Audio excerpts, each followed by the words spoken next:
Hey there. Welcome to All Things Social Security. I'm Stephanie Joy. Whether you are a first-time viewer, an occasional viewer, a subscriber, or one of the three tiered benefactor members, I want to welcome you and let your video begin. Remember, if you haven't checked out the memberships, it might be something up your alley because it gives you an opportunity for a little more Social Security disability attorney attention if you need it, but don't have representation and don't want to do a full-fledged consultation. Okay, have a great one, guys. Stay tuned. Hey, all. I just wanted to re-review because someone had questioned this with regard to a different issue.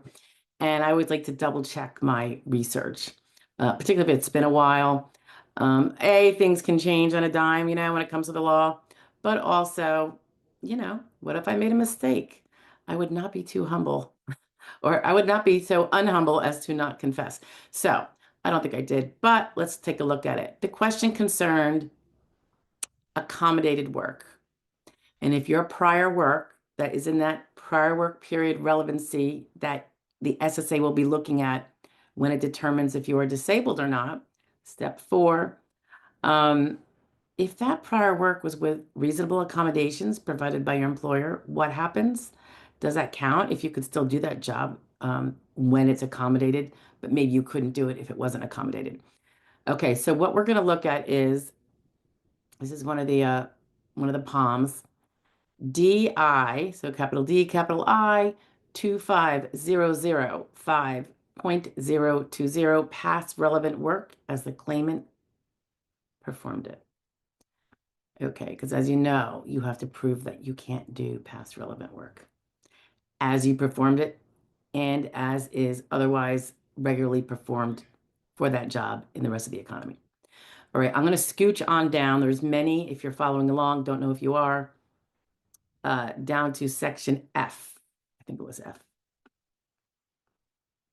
Yes, F. This section says evaluating work with accommodations provided by the employer. And I'm just going to read a little bit and then kind of jump in. So here the SSA is telling its staffers that make these determinations what they should be doing. It says evaluate the ability to do past relevant work with accommodations provided by the claimant's employer as follows. First bullet point, if a previous employer offered accommodations that allowed the claimant to perform the past relevant work with their impairment, and the claimant retains the ability to do the past relevant work with the accommodation in place, you find that the claimant is able to do past relevant work as they performed it, even if, and I know I talked about this before someplace, guys, even if the accommodations might not be available in other workplaces, or if work ceased because the employer removed the accommodations. That is a really tough nugget.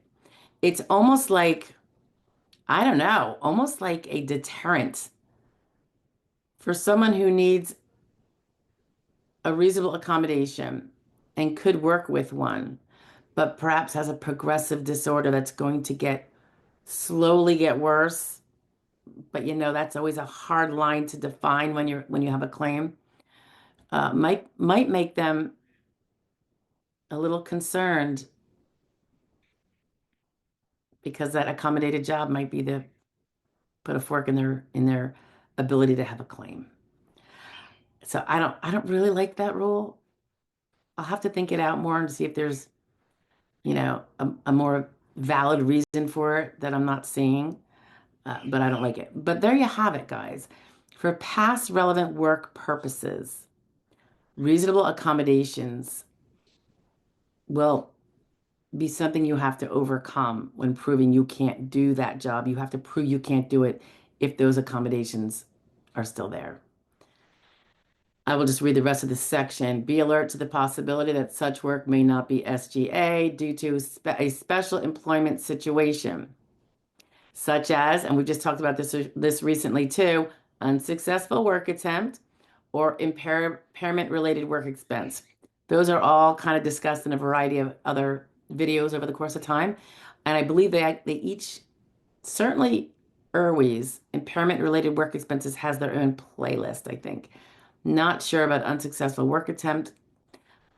I don't know, maybe if we have a few videos lined up. Maybe we will make a section for that. Um, but then they go on to say, or that because of an extensive subsidy, the claimant's earnings are not SGA. So that just drives the home. And I think when I was the viewer who had commented about firmly believing that if it was accommodated work, it doesn't count for SGA. Not true, as we just saw. However, if it is, if accommodated isn't the issue, if it was a subsidized work, which is also kind of in the realm of sheltered work, it's when you're actually getting paid more than what the value of your work is, and it's because they're being kind.